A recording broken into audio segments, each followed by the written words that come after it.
Good morning, Vietnam. No. Yeah.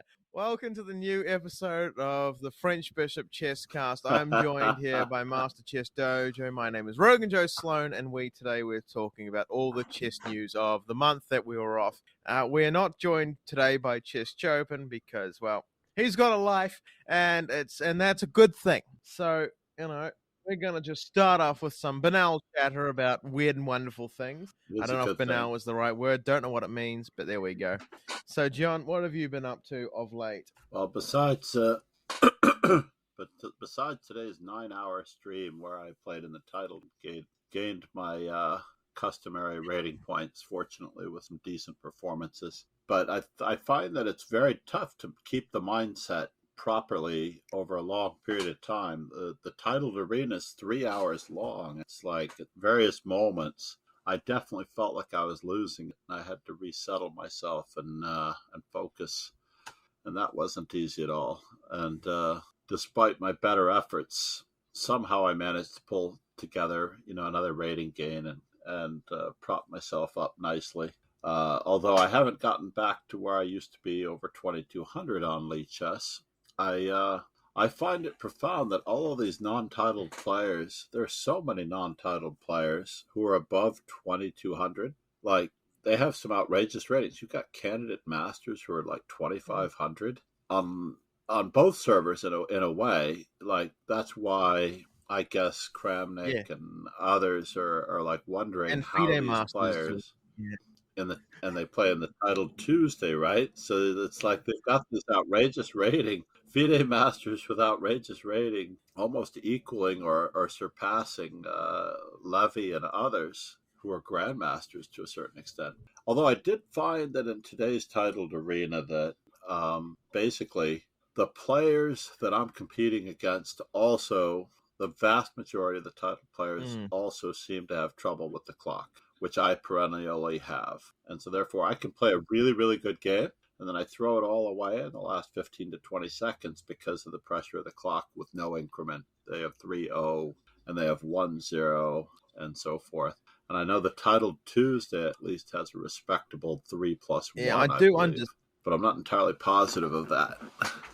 But in today's titled arena, yeah, Daniel Naroditsky finished third. I think Nihal Saran was playing and a few others. I guess I'm going to wait a day for the result to be posted to find out the identities of the winners. But it's just crazy. Nihal Saran was a fan favorite. The population of India is great indeed. That I saw. Yeah. Oh, the future is bright. I think they have 7 players rated over 2,700 as of the other day. And Anand commented on it on one of the social media platforms. It escapes me as to which one it was right now because there are so many.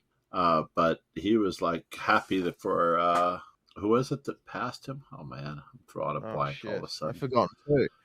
Terrible of me. I was like, yes, I know this one, John. I know this one. It's me. Oh shit, I don't. There's so many of them. It's not Nihal. It's not Nihal Saran. It's not Vidit, is it? It's definitely not Pragnananda. It's not. It's not Vidit. So that leaves only Gukesh, I think. We should have just picked the last one we were ever going to pick, right. and then now that I think about it, Darush Gukesh, number 8 in the world, Gukesh. Anand has slipped to 12th, and Pragnananda is just behind him in 15th place. So in the top 20, the Indian players are doing pretty well with the 2 or 3 representatives. Gukesh. There's just a lot of chess talent coming out of India. There was a Perpetual Chess podcast episode where they were talking about how Europe is losing something like tens of thousands of rating points each year whenever a big team goes, whenever a massive team of like underrated prodigies go over. And there's so much talent there that they're just underrated, and the pool is just too good. That when they go to a less intense environment, they gain massive amounts of rating points. But oh no, yeah, they've got the weight of it's brutal. They've got a massive amount of people that they can draw upon. It's got to really help them, Yeah, at the bottom of the list, I think for India, barely over 2,700, you have Nihal Saran. I think he's the latest addition to the 2,700 rated club. He was like 26 and change before. Our guys, he was more or less always there in Vidit, right? And I think so. At the top, you had Gukesh, Pragananda, Anand, and at the bottom, you have Aragaisi, Nihal Saran, and Pentalahara Krishna is also in there. Yes, Pentalahara Krishna and Arjuna guys at the How do bottom. It's really a tough crowd over 2,700. But I used to experience the same thing when I traveled to Norway. I mean, I lost all of my FIDE rating points to these Norwegian prodigies, they're definitely not. They weren't 16, 17, and 1,800 just FIDE yeah, when just they are refuse to playing play such any good kids chess. under rating? It's just going Refuse to to take play them. forever for the rating to catch up. Yeah, just nope. Right? Yeah, If only but that was how? possible. Oh, sorry, FIDE so I rated was going to event. go completely unrelated on another topic. I think you have. How goes your chess book, John? Where Yeah, that's we right. gotta sell out just a little bit in terms. I actually have several projects going on Chessable that I've been working on. The primary one, of course, is the one from beginner to winner, basically to intermediate, an express track for players to go from Oh, I've having got to do started that one. out and being introduced to the game and so forth, and then mastering the skills necessary to basically clean up. And I've always maintained that the only reason why anyone's rating is below Yeah, 1,000 is that they're just not seeing their opponent's moves. When students tell me that they're really good at chess and that they know how all the pieces move, I try to correct them and say, you know how your pieces yeah, move, yeah. but they just don't take into account the opponent's Yeah, ideas their and opponent's knight is just possibilities, and invisible. therefore they It just lose doesn't exist. material to random tactics. And it really is. They just don't consider it. Young Norwegian champion Ulrich Olsen, who was in New York when I was tutoring him, once had a score sheet where I think he wrote down 15 to 20 moves, and they were all his moves. He would write his move in the whites column, and his move in the blacks column, and his move in the whites column, and his move in the blacks column. And like never did he actually register on the score sheet Yeah, his opponent's move for a period of more than a dozen moves, I don't even It's write like my he just moves didn't down. see those moves. I He mean, only that's registered embarrassing to his say. moves.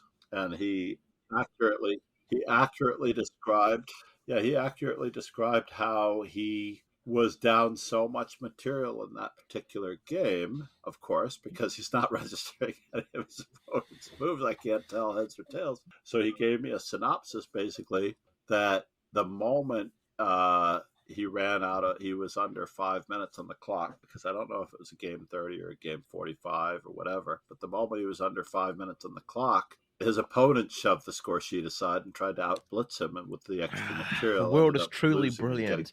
I mean, checkmated. at least he's using his time. I mean, that's one win.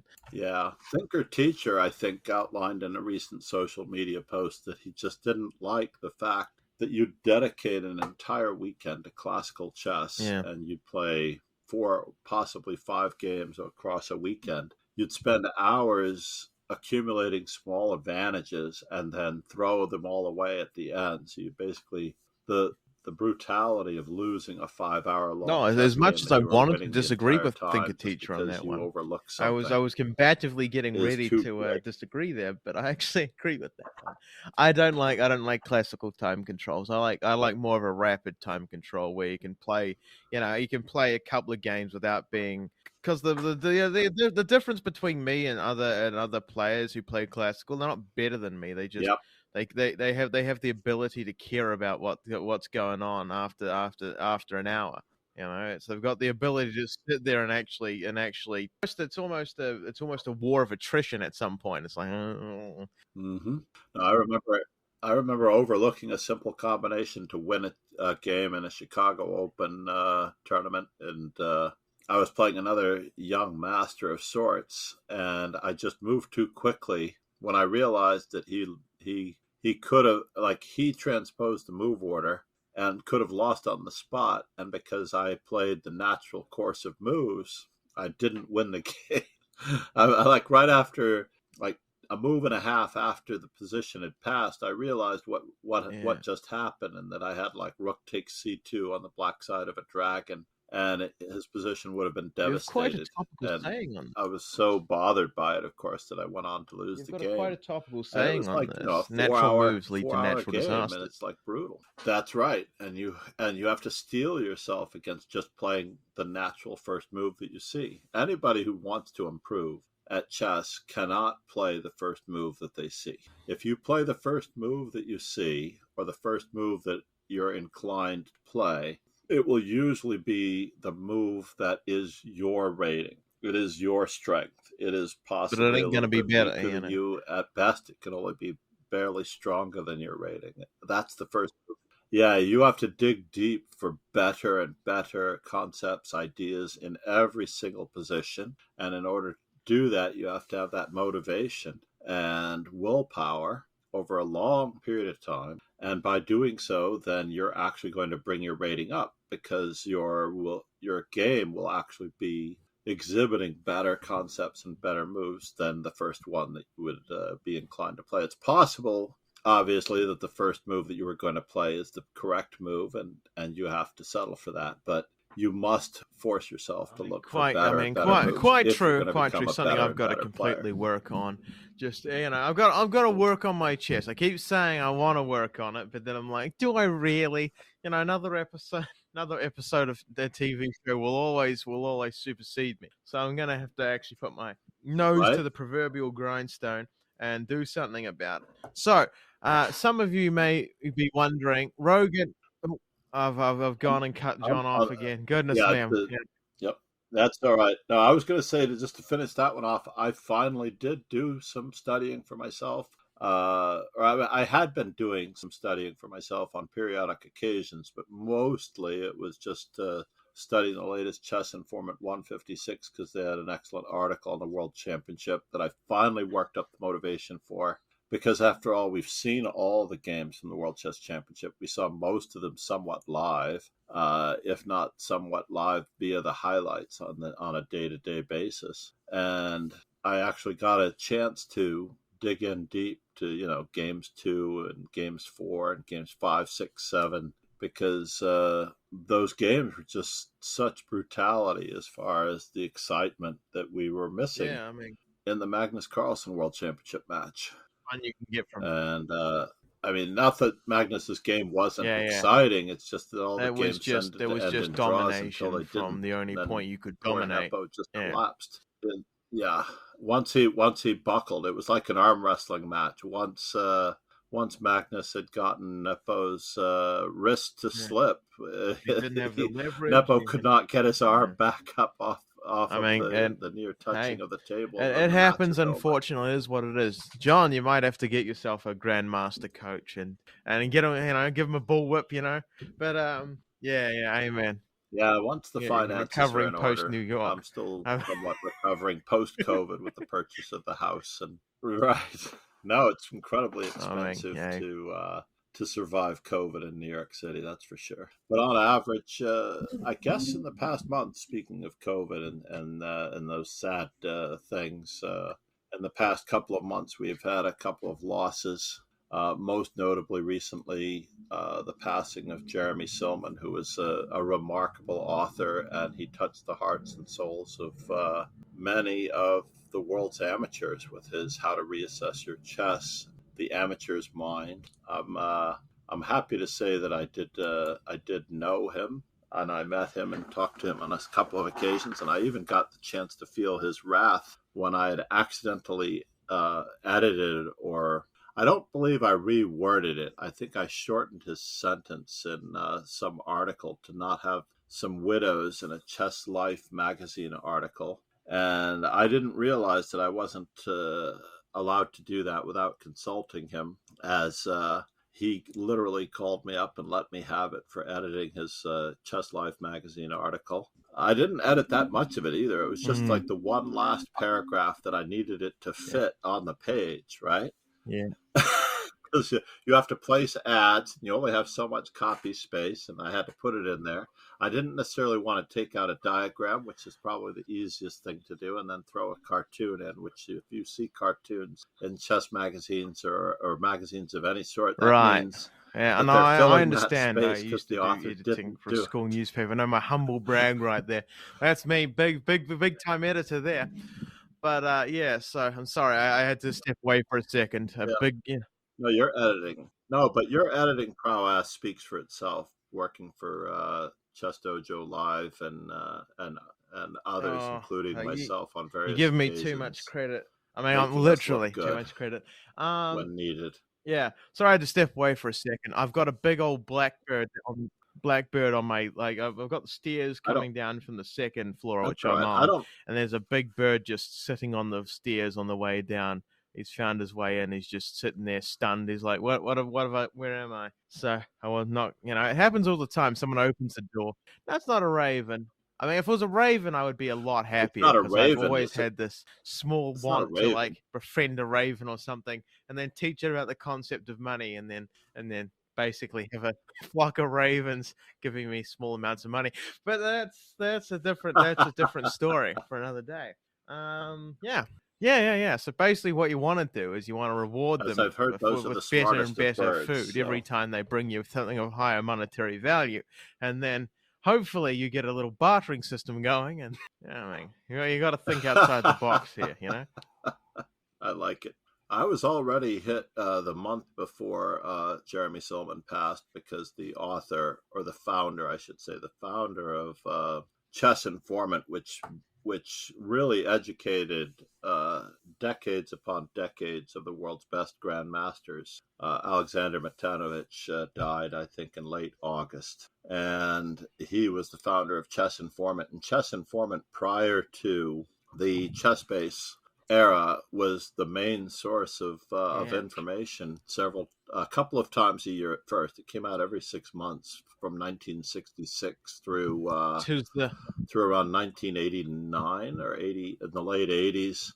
And then somewhere around then, they started coming out every 3 times a year with the best games of the best yeah. players analyzed by the best players. So if you can imagine, if you're a doctor, you subscribe to the American Journal of Medicine, and you get all the latest developments in Mm. medicine and medical treatments as a doctor on a subscription basis. And Bobby Fischer and Magnus Carlsen and almost everyone would pour through Chess Informant whenever it arrived, just to make sure that you hadn't missed anything. Oh, Sure, we've got the ChessBase is internet great for now that. Turn on barraging ChessBase us with a once lot and of it'll give you extraneous every information. opening novelty But Chess, of the last 24 hours. yeah, It's quite a thing to experience. But yeah, so yeah, it's much like the exactly. It's quite yeah. incredible. Yeah, all I the mean, notif- so Yeah, basically, you're talking Chess about the Informant is the notifications popping up, Bible, the right? the gospel of the oldest statesman of the sport. New move played. Yeah, Tigran Petrosian used to mock it a little bit by claiming that all of his Oh, opponents that he was losing to in his later years were all informant babies to a certain extent. Like, they all have all the information, and he couldn't pull anything over on them because they all had all of the latest information. I remember once there was a game by Dmitry Gurevich in a Najdorf with queen, because he liked to play the bishop c4, Bobby Fischer Sojin type variation against the Najdorf, and it had Queen F3 on the ninth move. And I saw several games of his. I think at least one of them was played in the U.S. Championship at the time in the late '80s or the mid to late '80s. And I literally used that to win maybe a dozen or more chess games. I literally used Dmitry Gurevich's annotations to win several weeks of tournament games at various moments. And it was just such a lovely thing. And now I don't feel that same yeah. thing from the internet. It's like, if I get There's a less novelty, it's gravity just to it. another chess move. It feels like, in the scope of things. Like, I don't noticeably, yeah, I just don't really noticeably know that I'm using You've that almost got particular too much bit of information to make information to win my chess game. emotional Yes, it's in the connection to. background, but it's not that move. I mean, How it is said.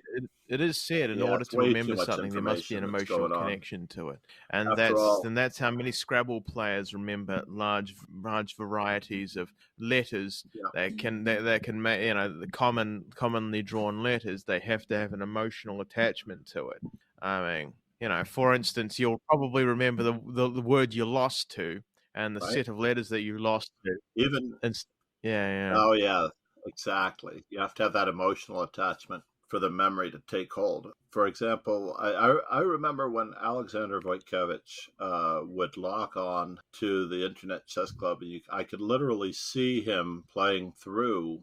Like you could follow a player or observe a player. So every time that player brought up a game or played a game, it would automatically pop up. Not unlike Lee Chess TV, right? Or chess.com has the ability to follow a streamer's games. If Jesse February or Danya are playing on chess.com, right. you literally follow them and the games just keep popping up so you don't miss a game of theirs. And I remember Alexander Wojtkiewicz literally just going through game after game of the recent tournaments from the broadcast list and watching him study, and he would stop and I'd be studying the position with him as he kept on going. He's no longer with us. He passed many years ago, and Jonathan Hilton wrote a 3 volume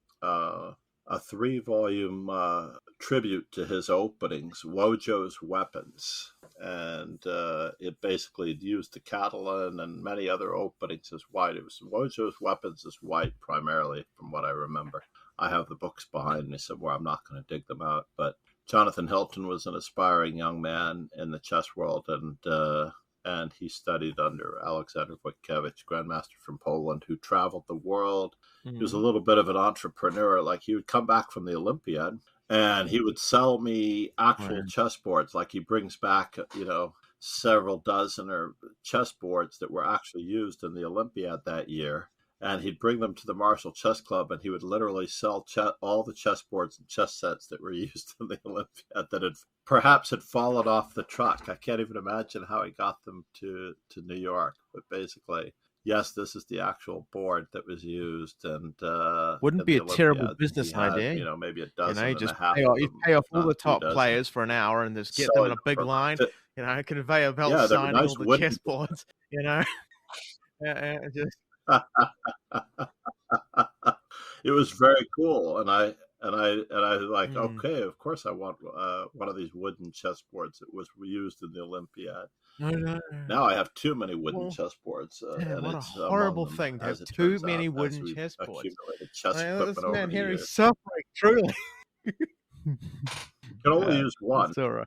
Unless you've got an impromptu Indeed. simul or You can only something, really use which one is at a time unless you have a tournament, but for the most part. So it is incredibly sad that we lost Jeremy Silman to a prolonged, long illness. I think he was living in Asia for for the latter part of his life. And Alexander Matanovich was very close to 100. At least he lived a much longer life. He got to see Magnus Carlsen retire from the World Championship and choose not to play classical chess, which is probably what did him in, the game going downhill the way it is as far as the classical approach. Although, as you and I of discussed, course. the classical games do have their importance for the championships. I don't, I don't think they should be overlooked in their relevance, as far as it does take a lot of stamina and a lot of preparation and a lot of resilience and Mm, focusing over a long period of time. It's one of the reasons why we're not Magnus Carlsen.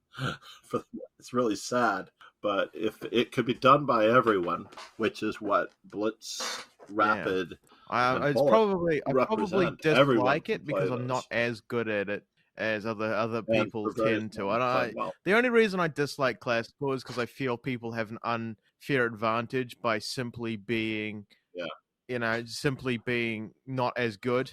They actually they sorry, I mean I mean, okay, so it sounds a bit it sounds like I'm bragging a bit, right. but I do find myself being a slightly better chess player than most people at my chess club. However, they tend to have an advantage by manually taking up 3 hours and thinking up Right. every variation, and it wears on you. Where you start making dumb mistakes, once you get tired, and then it's like, oh, I mean, Hmm. yeah. Yep. But A lot yes, of I mean, won yeah, but I games are do. thrown I away think there is a little just bit. like I that. hate it because I ain't it. You know, I'm not amazingly good at that time control, so I dislike it more. And obviously, there's a very, very big reason why classical is the Yeah. time control for world championships. It's the time control for world champ because it's the purest form of chess. You know, nobody can say, "Well, I was running out of time." I mean, you know, it's brute force calculation over multiple hours. You know, it shows everything that you need to be need to have to be a champion if you win in that time control. I do understand when people say it is a bit boring. It's chess is not a spectator Yeah. sport as much as it could be, but it's more of a spectator sport than it should be sometimes. But that's Mhm. it's not meant for me to be like it. You know, Right. it's the world champion. We're trying to Yeah. figure out who the Especially best chess the player on longer the time planet is. We're goes. not trying to figure out whether my brain does a happy. I mean, yeah, I mean, if you're asking people like me opinion on stuff Right. like this, you're like going to the wrong Speaking people. of You know. speaking of championships and that, we also have I guess clear winners. Let me just rephrase that. We don't have clear winners in the World Junior Championship that ended shortly before the U.S. Championship, which is now going on, featuring Carissa Yip and everyone's favorite knockabout pinata Hans Niemann. It's really sad because I Ah, guess we yes. should also Okay, mention the let's interview start off with by the fact Piers is Morgan. that I haven't fully watched the interview. I watched the Oh, first bit of the interview, and then I looked at Piers Morgan and I was like, "Do I really like looking at this guy's face?" And then I went, then there's, of course I said, "No, I don't." And here's the thing about Piers Morgan. yeah. Piers Morgan is not amazing at interviewing. He's reasonably unbiased, which is the only reason I give him any credit. He will be the same cantankerous, abrasive, and combative person to absolutely anyone, and that's his charm. His charm is not asking good questions. Right. Oh, I know. Yeah, I guess. I mean, And he his used to be viewers an like to see American people TV being host, put on the which spot, was I guess. fun to watch. That must be it. Because I did watch the whole interview, and he seemed to, after his initial foray He was into out of ammo. whether or not beads were used, then and of course Hans Niemann, yeah, it didn't work, and then It did. Yes. I think Hans Niemann's lawyer also appeared in the interview with him just to make sure that things were clarified properly, I mean, I would too. and Piers Morgan was a little shocked by that the lawyer was sitting next to him, and the lawyer did actually answer some questions where Hans Niemann said something, and tried to not say anything at the same time because he doesn't want to perpetuate this Yeah, I mean, I wouldn't. unfortunate circumstance of his having cheated in online games, right? Yeah, I mean, I'd be. As having parlayed themselves over the board games. And I don't There's no believe that he's evidence from the cheated in over start. the board It was, games. yeah, it It's was almost it's very, very difficult. when It's there's very countermeasures, difficult to cheat especially in for over this the sort board of stuff. games Yeah. without getting caught, Like, I mean, especially if people casinos are have aware of signal you jamming. They have possibly cheating. absolutely everything. Like Yeah, the because security and those sort of things by the organizers of of that tournament that he was supposedly cheating in were very confident in their anti-cheating ability. And if I was in such a situation as an organizer, I would not be saying I'm confident in my right, anti-cheating abilities. If in fact it was, if in fact I was unconfident about it, I would steer myself away from that. But yes, I did think it was a good move by Hans to bring his lawyer on. Obviously, yeah, Piers Morgan, while not the absolute best interviewer or journalist on the planet, can ask some hard questions at times, and having a trained law professional to answer those legal questions like there was probably the best thing. I mean, as Hans Niemann, he already has trouble explaining some stuff. So, I mean, I wouldn't, if I was him, I'd fucking have a whole team of lawyers. I'd be like, there's Bob, there's Jim, yeah, you know, being under the gun. ask away, man. But yeah, so but the thing I take away from the Yeah, Piers indeed. Morgan interview is probably a very non-relevant point, but I really dislike how the media Like the moment there's even the slightest hint of something sensationalist, like anal beads, for instance, right? They will all reference each other. The moment the anal beads is mentioned, they will all reference each other in each other's Right. articles, and it'll suddenly it'll be from for 24 hours onward. It'll be start as a joke to like legitimate questions. I don't see where anyone has decided, oh well, that's actually a legitimate question. No, it isn't. Right. It isn't. It never was. It's the dumbest shit I've heard in my life. I mean, the It's not a and he came it's back to like, it dude, several times, desperately trying to make it relevant. Like I think Hans Niemann actually threw it back at him very nicely at some point by saying, "Well, I think if you're really interested in these beads so much that you yeah, should probably have somebody on who can help you yeah, I with know. these It's like, beads, who I mean, actually peers knows should have about the them." intellectual integrity to do the tiniest bit And of research and realize that was a joke. oh, it's so And when it sad. gets put on you, back on you like three times, like, no, dude, there's no evidence. Oh, and also there's no Right. evidence. Oh, and did I mention it was a joke? Yeah, that you should like take the hint That that he's these things probably exist. barking up the wrong tree. Yeah, Maybe you should go into the other stuff. I mean, any of the other stuff. it's quite It's like, incredible.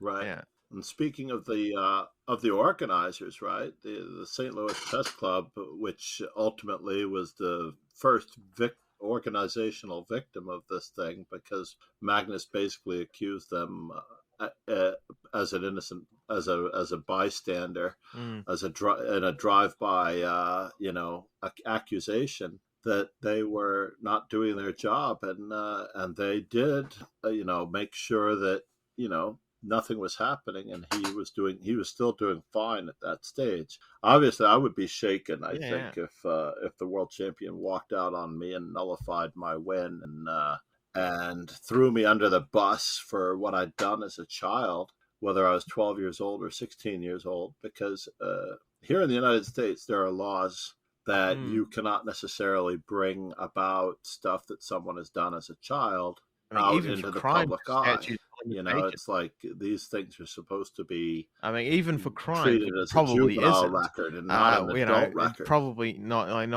a crime to So, cheat in an online thing. Well, maybe it is. I don't know. Maybe it counts as fraud. But there is statute of limitations for even serious stuff. So I mean, it is slightly improper of chess.com to get involved the way they did. I mean, yeah. chess that was. Oh yeah, that was part of it. Hikaru making money off of it was the thing that I piqued mean, Hans com didn't Niemann's really have a dog in the fight. ire They were against merely him a side to a reference to certain extent. people's But anecdotal St. evidence Louis to actually why released. Hans Niemann might have tried to do something until they decided to bring up a report, and then the report that I don't Yeah, know if I can trust the report. I do know there was statistical evaluation, but of course, anything can be put into any light depending on what's going on. And I do right. think Hikaru had some very, very, has some kind of Yeah. things to answer for, because it's a little, in my eyes, it's a little bit flip flopping. He goes in real hard and he goes, with a facial expression. I don't think he did anything, guys. Then he puts it. Then when Right. he's And like, then "Oh, says he maybe didn't this do could anything. turn into a legal thing," it's clown nose back on. Oh, I'm just kidding, guys. I don't know what I'm talking about. Like I've got no reputation to. I would never. I would never. You know. I look at me. I'm innocent. Yeah, yeah. Everyone knows I'm innocent. But I'll give St. Louis credit, though. I'll give St. Louis credit because in wrapping up the most recent harassment charges as well on the Alejandro Ramirez thing, they did issue a statement saying and itemizing all of the things that they have done to try to make sure that stuff like this doesn't happen again. Not just the cheating incident, not just the organizational issues, but also the harassment training. In fact, I think it was a statement that was released roughly in the past week and a half to two. They stated that we were silent on this very real and important issue for too long, and in doing so, we let down those whom we champion: the students, the players, the donor, the friends, the women who might have been obviously the Mm. women who might have been harassed by Alejandro during that, and they let him go. And they actually list in a bullet points that they have active bystander intervention and anti-discrimination training for all staff members and directors and organizers of their events and so forth, and the updated employee handbook and enhanced background checks for coaches and any staff having contact with minors, and enhanced adoption of the USCF's the U.S. Chess Federation. Let me just make sure that that's understood. The U.S. Chess Federation's guidelines on safe play and conduct, and they've got a revised code of conduct, and they're basically an implementation of almost any type of reporting tool in case anybody sees anything at all untoward toward other players, and not just also, not it must just be understood behavior that's not becoming. we are referencing an earlier an earlier news story from that was covered on the podcast. So so we are referencing allegations against US chess by women who claim to have been I don't know how to put that delicately. My brain is just not working. Alejandro Ramirez, who have reported to have been another by one or more and another person whose name escapes me, but it's in the report too. You can find such articles on Lead Chess and in the show notes from past podcasts. Just so you know, we're not just referencing something and then only like three out of 5 people will get. So yeah. But and this was brought to a head in advance of the U.S. Chess Championship, which began 3 or 4 days ago. I think we're at the end of round 3 right now. But they really did want to make amends with, I think, Lead Chess and Chess.com, who are not covering U.S. chess events or St. Louis events because of the allegations of misconduct and their failure to address it. And so, therefore, they released this nice statement saying that, you know, we're I guess it's sort of an apology for staying silent too long on what was possibly happening, and that they did not make transparent their investigations or, their discrimination examination or investigation, basically. And now they're going to make every effort to provide a safe environment free from harassment and sexual misconduct, hazing, bullying. I'm reading here from their thing: hazing, bullying, or mental or physical abuse by any person within the context of a chess event or a chess happening. Let's just put it that way, whether or not it's an actual event, because certainly after the tournament is over, people might retire to more casual circumstances where, stuff happens. You've had a drink or two and you don't behave the way you're supposed to. Yeah. But if someone gets hurt by this, that's not cool. So I'm hoping that Lead Chess and Chess.com start covering the U.S. Championship. I know that most of the news that I've found has been through the website or through chessbase.com. Chessbase.com has news reports on Carissa Yip leading the women's event. She drew with Irina Krush in the first round, and I think she has 2.5 out of 3. She's a half point ahead of the leaders, and I believe that she beat Alice Lee today, possibly in round 4, or I might be missing up my rounds. I apologize if that's the case. And Hans Niemann was briefly leading the tournament with 1.5 out of 2, but I believe he lost to Darius Schweers. I'm going to mispronounce his name. I can only apologize. Oh, no, he lost to, I apologize. He drew with Darius Schweers, or he beat. Anyway, he lost to Sam Shankland in round 3, and now he is in a relative massive tie for third or so, with 1.5 out of 3. But another really awesome streamer result that we should report is Jesse February's triumphs in the the Moja Chess Festival, one of the largest tournaments held in South Africa. Very cool event. A lot of people that I know in the chess community went there. Plenty of South African people in the Twitch community and stuff like that. Yeah, no words came in to what tell a way me of avoiding the talk about I don't want to talk about it, guys. I went to this beautiful event with all these people. Don't And I really wasn't want to going to talk press him about it. on You it. know, it's just awful. You know.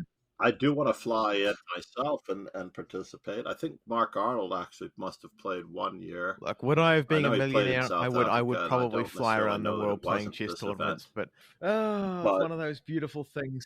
especially lovely ones like this. Oh, So an Egyptian damn. grandmaster won the premier or the prestige section, I guess as they call it. The Oh, damn, I was prestige about to guess section was Aaron won by Tari. an Egyptian grandmaster, Adam Fawzi, No. and there's a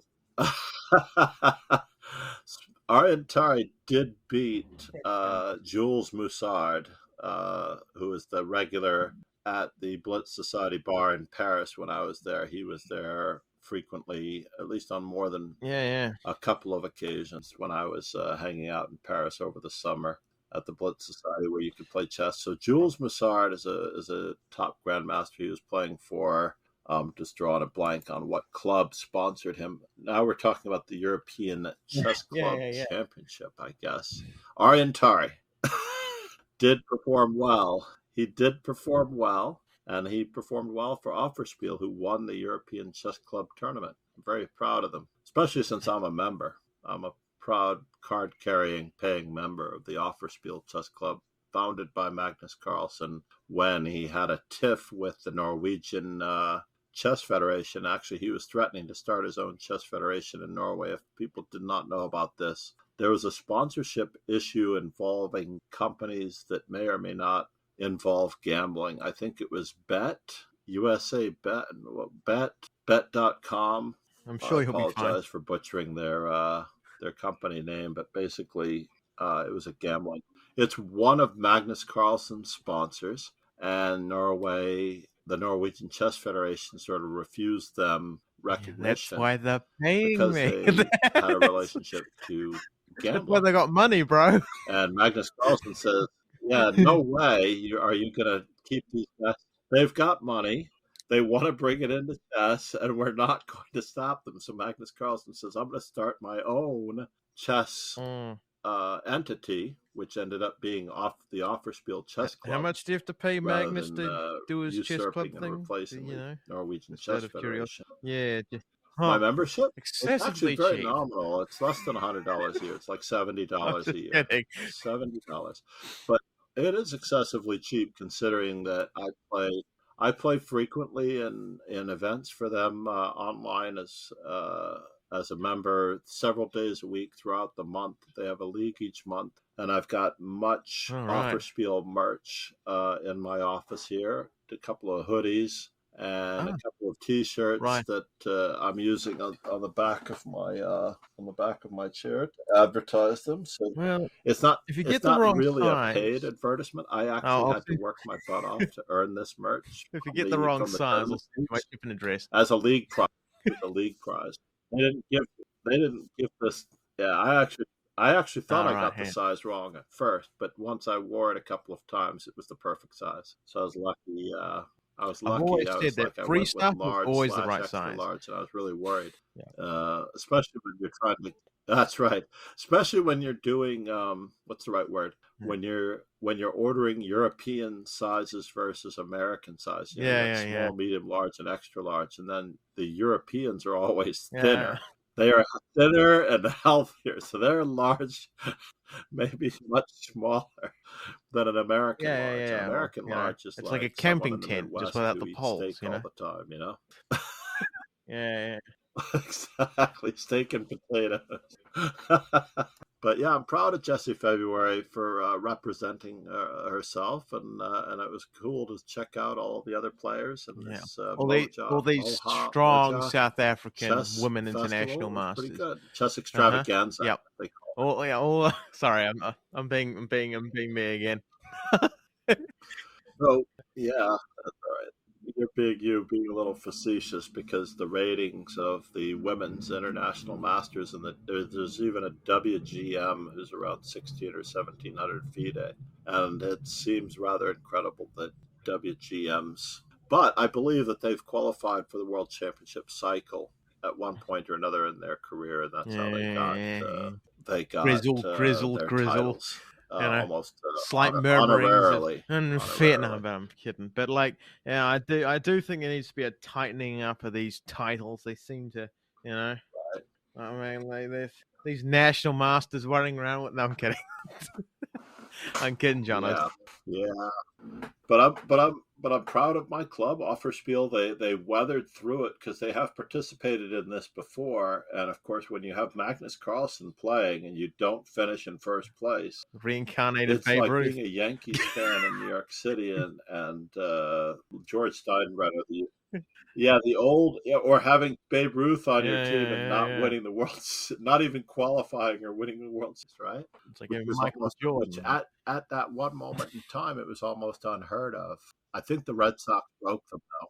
I think the Red Sox actually broke them when Yeah. they won the World Um, Series because nobody ever thought I the don't Red I don't Sox know would win much the World about Series baseball. And again since like the early what days. But that's all right. Neither do I. All I know is the biggies. So we know Magnus Carlsen, and I think every person that I meet, whether I'm playing billiards at Society Billiards and Bar the bar better. That's the most in important. Manhattan, in the Flatiron District of Manhattan, people Well, walk if I up don't to know me him. and ask me what Magnus Carlsen is doing lately, and I'm like, these are people that don't know all about chess, right? And they're It's like, asking about Magnus Carlsen. What's Magnus Carlsen doing? You know, and he went through his poker phase, and he's now not I think he's pretty concentrating on ADHD. poker If I'm because he gonna be realizes the luck guessing, he's factor is got a bit of an huge, obsessive and he's compulsive obsessed with streak chess. that lasts several months for a topic. You want to be good at something. We did lose. We did get a lot of good chess, though I have to admit, in the European Club Cup because you had Maxime Vachier-Lagrave and Richard Report, who was on the other team. Basically, Richard Report was on the other team, Super Chess from Romania, that was tied with Offerspiel going into the last round. And because Offerspiel beat them, Magnus Carlsen won 4 games in a row against fairly strong grandmasters, including Vincent Kamer, who I think he beat in 20 something moves, which was pretty unheard of. He's just like Two draws. Yeah. obliterating these guys. And then he coasted to a finish while the rest of the team did all the heavy lifting. All the rest of the team did all the heavy lifting. He drew Richard Report in the battle with their second place rivals, Super Chess. I guess it was called the Super Chess Club out of Romania. Super Bet was the other. Yes, it was Super Bet Yeah. that sponsored the Magnus Carlsen online series there for But a to while. The all the Super Bet gambling companies Romania. out there, we will accept gambling That may money. have We're been it. quite you know, Super we'll Bet take a Romania. cigarette sponsorship. Well, Now we sponsored by will Marlboro. accept sponsorship. I don't know if we have to take up smoking to get it, but no, I hear you. And the bright on the bright side, the Richard Report's team's women's division, Super Chess did win the women's section of the European Club Cup Champion. And there were roughly I know there were at least 85 or 84 teams from various clubs across Europe playing in the men's section. I don't recall the number of clubs that were participating in the women's section, but it's quite something for those players to represent their local establishment. And for Vachier-Lagrave to play and Richard Report, those are the two players that Magnus Carlsen drew with to close out his tournament and the club championship title for Offerspiel. It's quite impressive. Rogan and I were noting earlier that what team was it? Galway. Galway went with their best intentions, and they lost 7 rounds with no draws and no losses. I mean, it's the Irish. And I hope they had a They're really used to good it. time. No, I'm kidding, but and no, but I mean, they experience. probably had a good time. I mean, I don't see why they wouldn't. I mean, unless they went in there with yeah, we're gonna win this, guys. Yeah. I mean, the Irish are looking strong. They're gonna Right, face we got the to All win one Blacks for the next Gipper. week for the quarterfinals of the Rugby World Cup. And I'm sweating nervously despite my quiet confidence. Now there's some No, real that doesn't sports make any news. sense. Oh, I'm I glad am to hear actually it. quite the All Blacks fan, by the way. I am a relative All Blacks fan from the World Cup from maybe a half a dozen years ago. I would get up with a friend at 4 o'clock in the morning, and we'd go to the local pub, and they would show the games until the wee early hours of the morning, and then I I'd mean, come home and have breakfast those and were go to the days. bed. Those are the days. Well, I mean, I mean, when it you're wasn't young during the enough, you can school do a year lot at of that things with point, so sleep I that was you very can't lucky. do, which I apparently can't do at 21 anymore. But, Right? yeah, tis a pain, but I'm quietly confident that the Indeed. Irish hadn't faced a good team yet. I mean, even though I'm wrong on that, but that's that's what All Blacks arrogance is all about. All the arrogance of the New Zealanders goes into their All Blacks team. That's it's like a sacrificial goat. We put all the hopes of our country Yeah, onto yeah. that one team, and if they fail, we lynch the coach. And then they got to perform. And there's another one too. I think that there were 7 rounds, and I think Magnus Carlsen only played 6 of the games, but he actually had to Oh, work his tuchus off in those classical games to gain 6 rating points. He had a good performance rating, obviously, by plowing through and going 4-0 in the first 4 rounds, or first 4 of 5 rounds. I don't know that he didn't take a round off because there were 7 rounds altogether. He only played 6 opponents. He beat 4 relatively decent and strong grandmasters, including Vincent Kamer, drew with Vache Legrave and Richard Rapport, and I mean, gained 6 rating points to go up to 28.45, which is remarkably 60 the rating points ahead of second place, the guy probably Fabiano loses rating, or Caruana, at definitely loses rating points if 27.84. he draws. Like if he draws the wrong guy, he's losing like 2 rating points, 3 rating points. Yeah, but the K factor is very Volatility small, is so the different though, isn't it? volatility factor is not that great. I think if he draws with someone, he doesn't get penalized so poorly.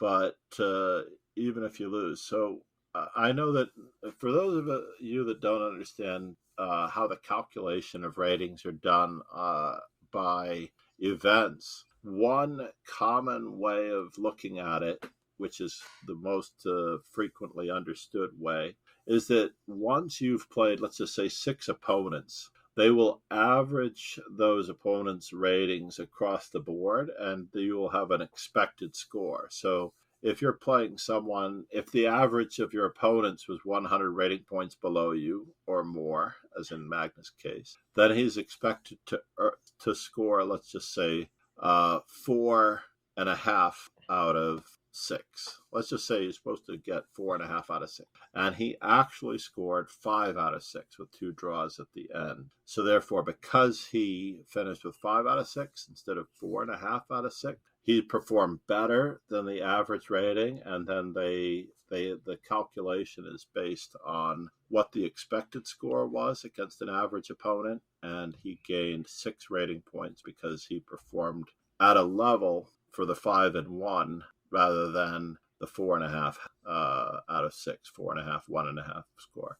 And they don't necessarily do it on a game by game basis. I know they have some rating calculators on various websites where if you play someone 400 rating points below you and you win, you gain 1 rating point. And it's not necessarily done so much on a game by game basis, especially since your opponents could be scoring much higher. So I believe that FIDE and US Chess actually do it based a little bit on the performance ratings of the opponents. So if you play somebody who's really playing hot, you I may mean, or may always not good to lose as hear, I many guess. rating points as you think you're going to lose. Well, I know, So yeah. yeah, My eyes were glazing over. yeah, I was it's all boring math stuff, but on average, yeah, I almost heard snoring yeah, in the yeah, background yeah. and birds Looking towards the chirping and door, I was crickets like, "Can I from the make a window. break for it and get back here?" And We did it, right? We did overlook one other notable loss in the chess world, Gert Giesen, who was perhaps the most famous chess arbiter in the world. He was the arbiter for the World Chess Championship between Garry Kasparov and Karpov in their 1984 match, I believe. And among others, well, if he wasn't in the 1984 match, he was certainly the arbiter for the international arbiter who took care of Kasparov and Karpov in 1987 and 1990. And he also took care of Karpov versus Kamsky etc., and Ah, so right, the on. Kramnik. And he was the arbiter for the Yes. famous toilet gate. This is where Vladimir Kramnik was accused of cheating And there was because suspicious he amounts spent of all of his wires time lying in the around that bathroom during people the matches. theorized could have. No, someone a picture of a bathroom with Look, I mean, wires and Kramnik is a man network of taste. He cables just and likes a things like very that that high-tech were toilet. stripped. What can we say? I mean, And yeah, that's the way out of it. there you go. I mean, allegedly, Vesel and Topalov, who actually won the Sofia, Bulgaria unification tournament for the FIDE World Championship crown to decide who was going to play Kramnik. Topalov cruised through the field of players, just winning game after game against the best players. He was always on the same table in 2005, and he was near the front, of course, so the spectators could watch him, which, of course, led to people accusing him of receiving help from spectators. And he did not seem bothered. Like, he didn't seem to spend any time prepping. He was just so casual throughout the tournament, hanging out in the bar area, socializing. And it was just a very suspicious thing. And It's now you've like, I got know one when I Topalov see one. accusing No, I'm kidding. Kramnik of cheating, right? And right, when I have this incident in school, when somebody accuses somebody of something, it's usually A because they've guilty had that nature. in mind Yeah. themselves, which seems even more profound to me, right? It's a guilty nature. Yeah, it's like, it never occurred to me that my opponents were cheating because I don't live that lifestyle myself. Yeah. I don't. I I have no mean, clue as nowadays, to I how mean, oh easy it shit. is to do. I mean, John's All I gone know there is for a that I'm always second, but equally surprised when yeah, people are you caught doing I know it. you're back. Well, I mean, Yeah, or it just, it said that you left, but you hadn't. am I Now, gone? I mean, that used to be the same with me. I just never, like, people would have to pick up that for me that someone's cheating against me. I wouldn't actually know. But nowadays, it's when I tend to accuse more often because it just gets blatant. You got a 300 playing some serious combination. I'm like 300s. Their brains can't comprehend this. Like it's. I mean, I tend to get more suspicious lately just because of the amount of cheaters Right. that I see other. Like, I think the amount of online cheating is increasing ever so slowly. I don't know. I have zero evidence to back this up except for anecdotal evidence, but I I don't. get ideas. I think the more we talk about it, the more people are becoming aware of it, and it comes to the fore of your mind. Like, I think I played one guy today who played really brilliantly for a stretch, and for just one moment, I said, you know Yeah. what? And then I went back and I looked at the game and I went, nah, he probably just found those. Look, I'm positive that I just played so badly to let that happen to me, unfortunately, that I wanted to believe in some other yeah, possibility. But in reality, um, uh, honestly, we learn chunking of information in certain ways in chess. They're tactical patterns and sequences of moves. yeah. And when I see them done against me by someone who's not supposed to be highly rated, I might think that they got help, Possible. but at the same time, I know that they could have Possible. seen those chunks of information and, But and actually I had see that the in their worst catalog players and the because they best essayed players, it. and I Yeah, sometimes and I'm like, yeah, 300. You just you're bullshitting. You're bullshitting me. But I mean, yeah, the one thing I do want to hear from chess.com though is how good they are at catching intermittent engine users, because that's something I mhm. hear. That's something I see a lot, right?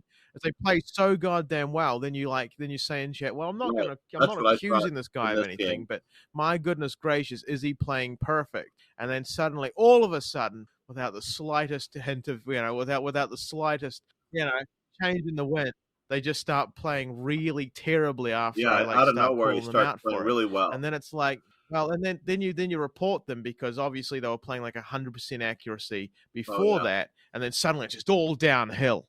It's like 25 moves in.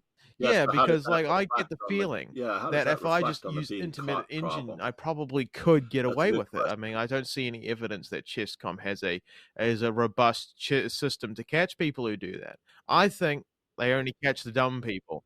They only catch the dumb people. Yeah, there was an article on that. Oh, it's all good. No, no, it's Yeah, all there've been good. a No, few I'm just like articles on pondering the that. Yeah, fact that there's probably answers already out sorry. there. but yeah. So I mean, Well, I know that they can probably do it across certain periods of time by going across several games. I do honestly believe that anyone at any given time can play a logical thought upon a logical thought okay. when they've gotten enough sleep and whatnot at any rating level. Basically, they can see something and they can pursue it almost at any rating level as long as it's a logical sequence of moves. The thing I have, and I think I got one guy on this, I actually reported him to Lee Chess and he was banned instantly within the scope of the tournament. Like he didn't have a chance to even finish one of my daily dojo Swisses. He was like 6-0. He'd just beaten me, and someone goes, "Wow, what was that?" Right? Like he had these unusual pauses before every move, and then he would uncork some move that I never saw coming. And I'm like, "Whoa, that's clever." And then another one a little while later, "Whoa, that's clever." Like, what's up with that? And then I was like shocked, right? Because he wasn't playing that well at the beginning, and I think I let my guard down. And then he came up with these hammer blows. And I did report it. He was banned. And then he tries to come on. He actually came on in my stream and told me that he was a good player and he told me who he was and everything. But at the same time, I felt guilty, but Lee Chess put the kibosh on him, not just for that particular game, but for his play in others' games as well. Sorry, I drink a lot of water, and I was just Based on his rating differential, probably. yeah. I do believe we skipped a little That's bit all right. over I Jeremy understand Silman a completely. little bit. I mean, we But didn't. I don't believe we went into a lot of detail into like the massive amounts of achievements that I apologize. that he managed. You're absolutely right. I went into Alexander Matanovich Oh, in the that's all right. I in the mean, chess informant revolution shortly after that, a little too quickly. Gert Geeson. Gert Geeson, I apologize for those who knew him as an arbiter. I also met the arbiter of the World Championship tournament in Dubai, and I thanked him for his work because I know how much hard work goes on behind the scenes. Not just behind the scenes as an organizer, as an arbiter, but behind the scenes as a coach and an author, such as Jeremy recognition. Silman, Yeah, should without a receive doubt. I adequate mean, truly, almost. I mean, recognition. there's a saying that graveyards are filled Yeah, with indispensable people. I mean, but but Jeremy Silman is truly one of the greats when it comes to chess in general. He was a best-selling author when chess authors weren't best-selling. I mean, it's nobody. It's very hard to that's get right. it's very hard to get best selling on a chess book, but he managed to do it many times with the sheer quality. All of his books, I think, pretty universally granted the status of instant classic. Like the moment he prints a book, it's an instant classic. It's completely referenced by absolutely anyone Yeah. who's slightly studied chess. He's the one person that he can be relied upon to be able to hmm reference, and people will know who he is. For those, yeah, for those who are not necessarily familiar with the titles of his works, I mentioned a couple of a couple of them earlier: "The Amateur's Mind" and "How to Reassess Your Chess." But the further bestsellers were his complete endgame course, which was quite incredible because it also addressed rating levels of endgame information novels knowledge. Like you have to know this to be able to be here, and you have to know this to be able to be 1800, and you have to know this to be able to proceed in a rating category. And he had the complete book of Mm. chess strategy, I believe. I think that was the name of the book, which which were translated into many languages as well, and they were bestsellers for a publishing company that his wife had initiated, Silman James Press, based on his ability to just churn it out and make sure that the Well, works I were am. published the way he intended them to be. I think his original publisher was that of a film book who did film books. Or maybe that's the person they merged with. Yes, there it is. I found it. James Fox, who published mainly film books on films like Godfather and whatnot, I'm certain. And now, once he added chess, these bestsellers were just hits, and they reached all sorts of audiences Oh, of course. and improved. He basically taught the world in the in the late 1990s and 2000. He was a product of the Fisher boom, right? He moved to California from Texas at whatever moment in the 70s. Met John Donaldson, I think, around 1981, and basically Yes. So 500,000 revolutionized the copies chess in the United coaching States, publishing which industry. 500,000 just in the United States is quite an accomplishment. That is not counting international sales. And yes, so they've been translated into French and German now that the New York Times has let me pass their ad Right. blocker, surprisingly. Um, no, no, right? It's like, thank you, dude. Like, I want to read about this guy, and they're giving me ad blockers. But at least I can read it now. Mr. Silman's book has been sought out for both his writing style, which is conversational and colloquial, and his practical advice on how to cut down on errors in thinking and planning. And that is something that I could say from a brief read of one of his works. I can't quite remember which. It was that it was lighter on the exact technical stuff and more and very heavy on the practical wordy advice that is more easily understood by lower rated chess players such as myself. Yeah. His most recent book, I think, was Silman's Chess Odyssey, where he shared his personal memories and portraits of players that he admired and that he met. And of course, he also wrote perhaps more than 100 columns for chess.com, Ah, instructional articles and whatnot. And another little known trivia oh bit was yes, he that he did. was He brought in as a scripted it. Yes, consultant for the chess scene in yes. Harry Potter Very good chess game there. and the I think Philosopher's he did some Stone. other. He probably did a few other scenes with stuff with Hollywood too. I mean, he's probably their go-to guy for chess scenes. And speaking of Hollywood in general, I mean, they need more of that. Honestly, While he was there, they yeah, need to, they need to get chess right when they do chess. Otherwise, it doesn't really appeal to the chess audience in general, does it? I mean, that's why Queen's Gambit was so good. They really brought that feel in right. there for authenticity, and that was because they brought in Gary Kasparov. And yeah, and he really meticulously designed the games around real grandmaster struggle. I believe one of Sam Shanklin's games were used, and when Sam Shanklin saw the position on the board, he's like, he was relatively floored watching the series because that's very impressive, right? That you would use actual chess positions, nothing that's made up. I think the only one that they flubbed a little bit, I mean, from what I understand, the first chess scene in the movie in the basement with Mr. Miyagi. No, I'm just kidding. Um, Mr. I'm drawing a blank on the janitor's name, but yeah, it yeah, could have been. Yeah. Mr. Miyagi. No, It might have been Mr. Arientari. Mr. Scheibel, Mr. But doesn't. Mr. Scheibel, yes, I think that was it. And basically, the position on the board was Morphy versus the Duke and the Count. And one of the pieces that was supposed to be on the board was missing from the position. And I noticed it right away. I was like, oh, it's like they had done this scene so many times, or they reshot this scene so many times. The Yeah. lighting was tricky, I believe, because it was supposed to be a basement. And I noticed the position had been altered ever so slightly, but the result was the same between Morphy and the Duke and the Count. And that was their first encounter. And she, unfortunately, was the Duke and the Count in that Well, game as he I beat her have done by the great sacrificing his impersonation of queen. the Duke and Count many times in my And then life. she dreams It's about not the funnest, but yeah, yeah, yeah. it.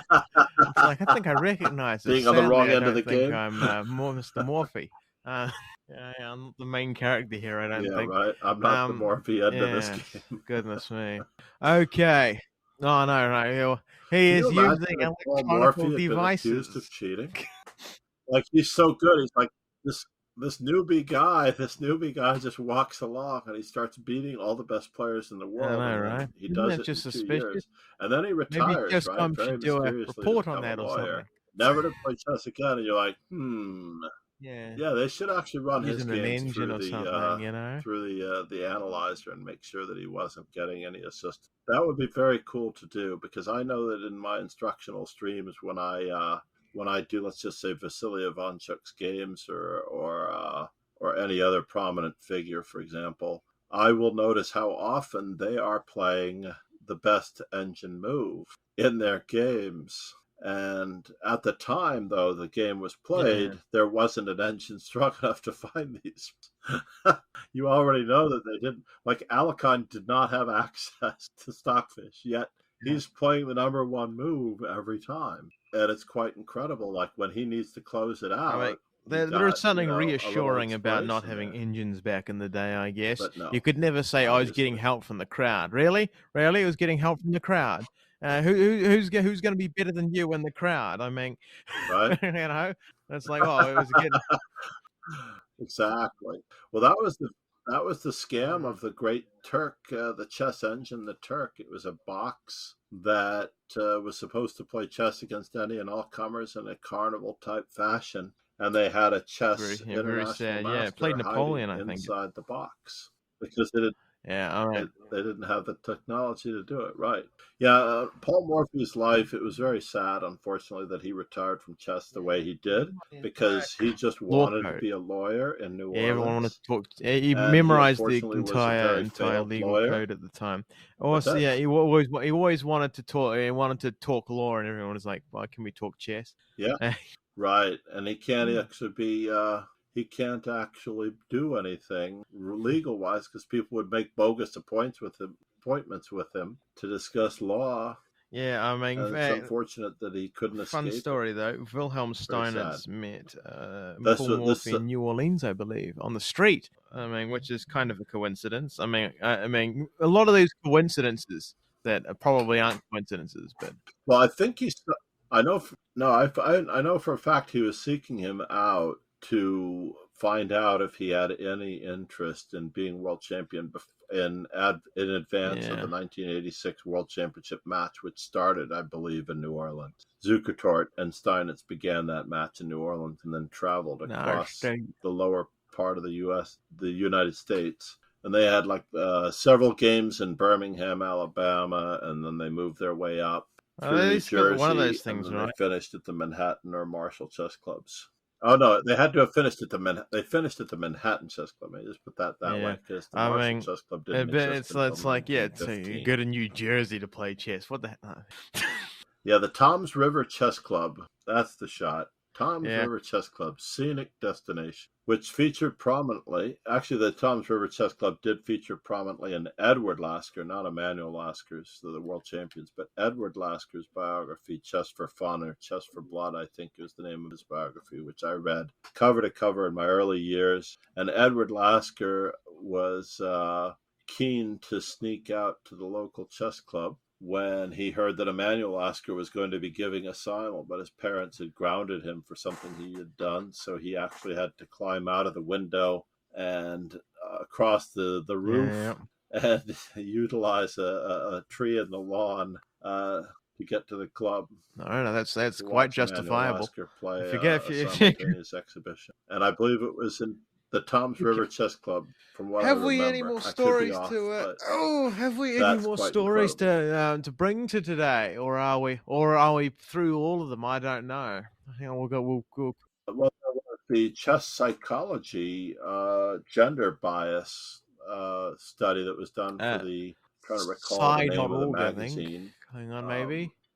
We haven't read through the article yet. I know we're well researched individuals. I did read enough of the article to notice that Jennifer Shahade was one of the co-authors. She always does have a lot to say on this topic. The article that was sounds trustworthy. It was the Journal of Experimental Psychology General, the Journal of and I guess it's for psychology. Their chess informant, it probably comes out periodically with enlightenment into the fact that these things exist or these things are worth dealing with.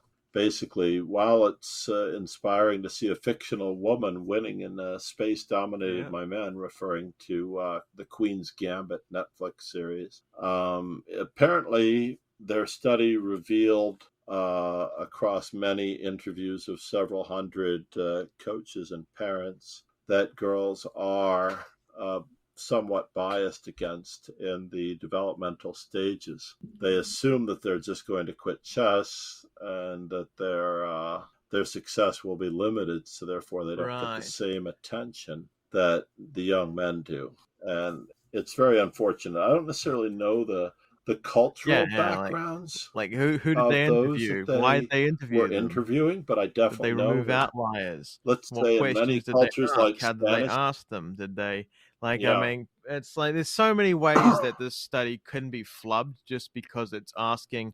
I honestly feel if Jennifer Shahade's got some, no, I've got nothing against Jennifer Shahade, but I think if it's a study authored by Jennifer Shahade, I can say with most definitely that it's not an unbiased piece of objective fact. It's probably they're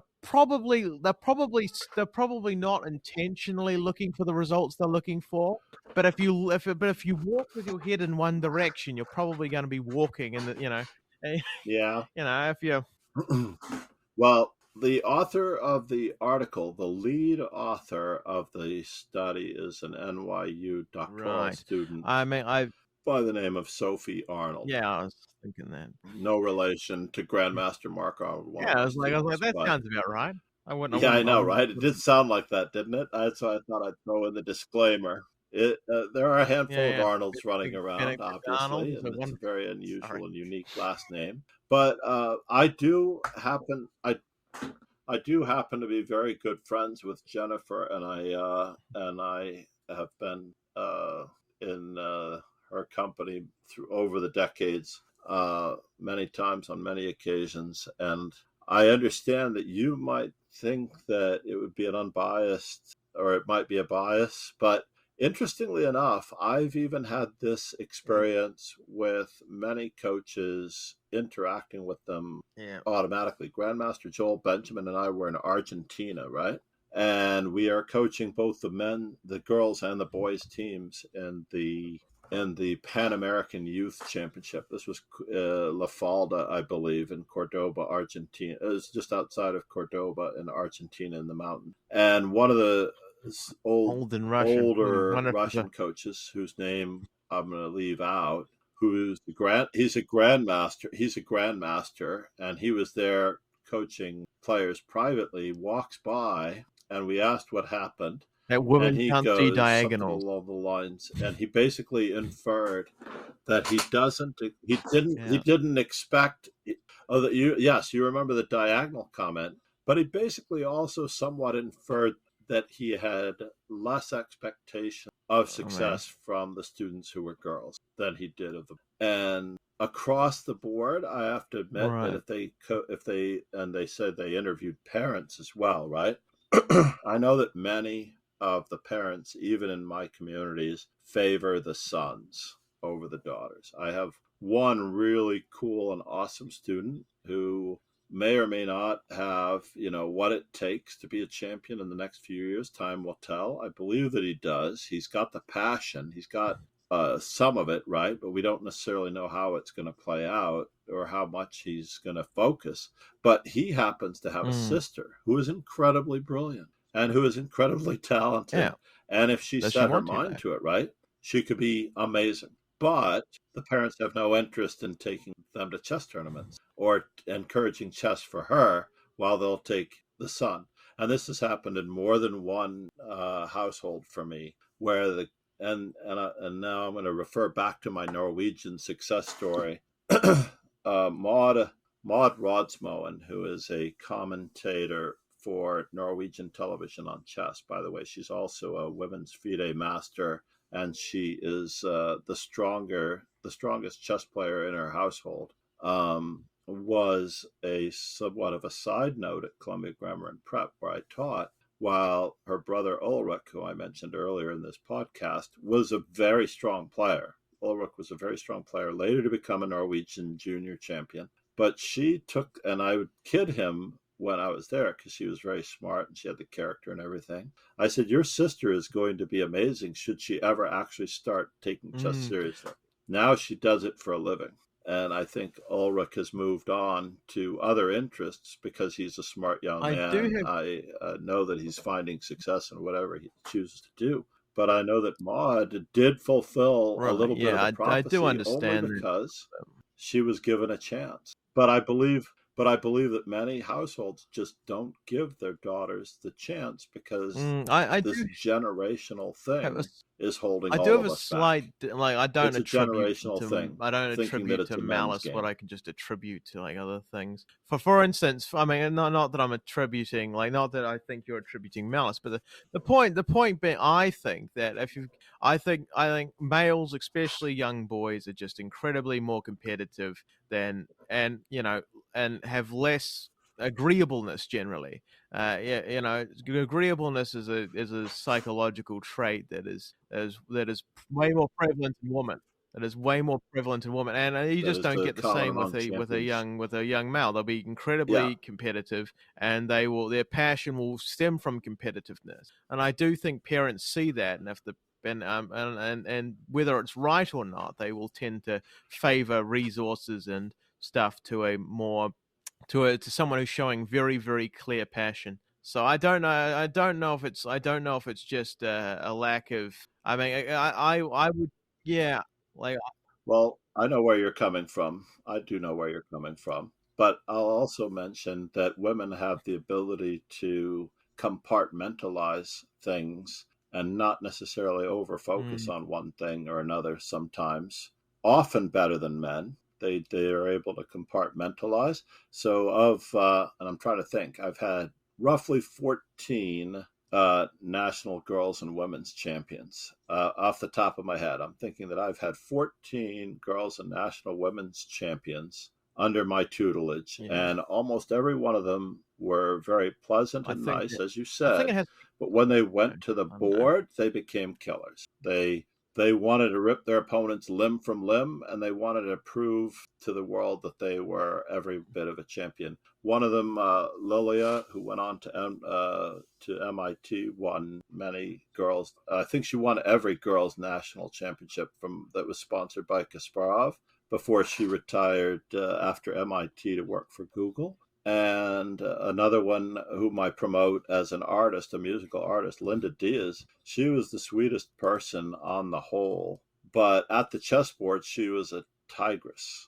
She was always going after, and she was in fact interviewed by Jennifer Shahade at one point or another for U.S. Chess, and people can find that interview as she was playing in the National Chess Congress at the time. I believe she won that section for I don't remember if she won $2,000 or more, but it was Mm, not a women's section, and she right. literally took her opponents to the cleaners, and it was one of Bill Goichberg's continental chess events. I do believe that it's exactly Stereotypical. our Yeah. I'm afraid that Oh, it's thank not really you. It's also me. It's also me that we have this expectation that is brought to us you. Yeah. generationally So like okay, that my only is real point here is playing with into it. sociological studies. I mean, they're so hard to do. It's like dietary studies, so hard to do. Yeah, they're so hard to do. Like, Yeah, I is know, this a but real, then if like, they're telling us something I've that we always may said that already common know? sense is sometimes just a disguise for no facts. I mean, if it's commonly known, doesn't mean it's right. So so if like because I think that's I know. And well, I'll I also know, mention yeah. that common sense isn't really all that common. It's a I mean, people have a lack of common I sense would all say the in general, time. if sociological studies are hard to But do in anyway, and general, then you've got and then you've got a very biased. Like I'm not going to say the main author of the thing is biased. Don't know her from a bar of soap, but I do know Jennifer Shahade. I know what she generally thinks. I know that if you do a study while knowing some while kind of knowing something to be true in your head, you're going to find the results you want to find, whether or not it shows itself in the data.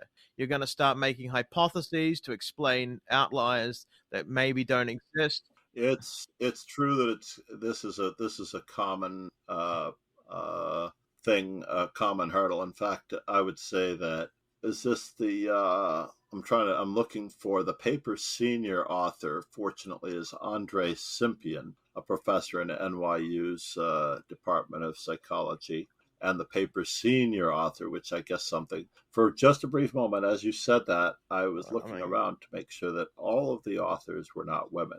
But I understand what you're saying. I do believe that you may have the ability to be, let's just say I'll stand up for Jennifer in the sense that I believe that Yeah. Okay. Her treatment to this particular study Right. was meant in good faith to be objective. So therefore, I mean, what I have a problem with is that, and she actually says the statement in the article, would you be interested in participating in activity where your potential is already Loaded question, downgraded right? before you even get to start playing? And this happens to me quite a bit. I had a student who could have been I had a student who could have been a grandmaster. This wasn't one of my female students at all, but I know that the student had the impression from the parent because the parent didn't want him to be a professional chess player. So therefore, he didn't necessarily want him to achieve all the success that he could achieve. Yeah, I mean, I just don't like You that know, so the question, though. parent is already inferring that in I don't like advance that of question, though. That the lessons I'm it's trying to very give him to loaded. become a champion. It's like if you have this set of thinking because of this presupposition that we have given you, would you do this? And it just feels like you're presupposing. Yeah, but girls in general, it's going to be a generational thing for girls to tackle, just like it has every other genre. There are just now beginning to be more women CEOs, and slowly more women are breaking into the business industry top echelon. And I would almost put it even at the same percentage. Like right now, I guess the study puts it as 13% of all players playing, U.S. Chess Federation players playing are women. 13%. That means that 87% are not women. And the disparity between the genders can only be evened out personally to me generationally as we become more open-minded to being able to treat people.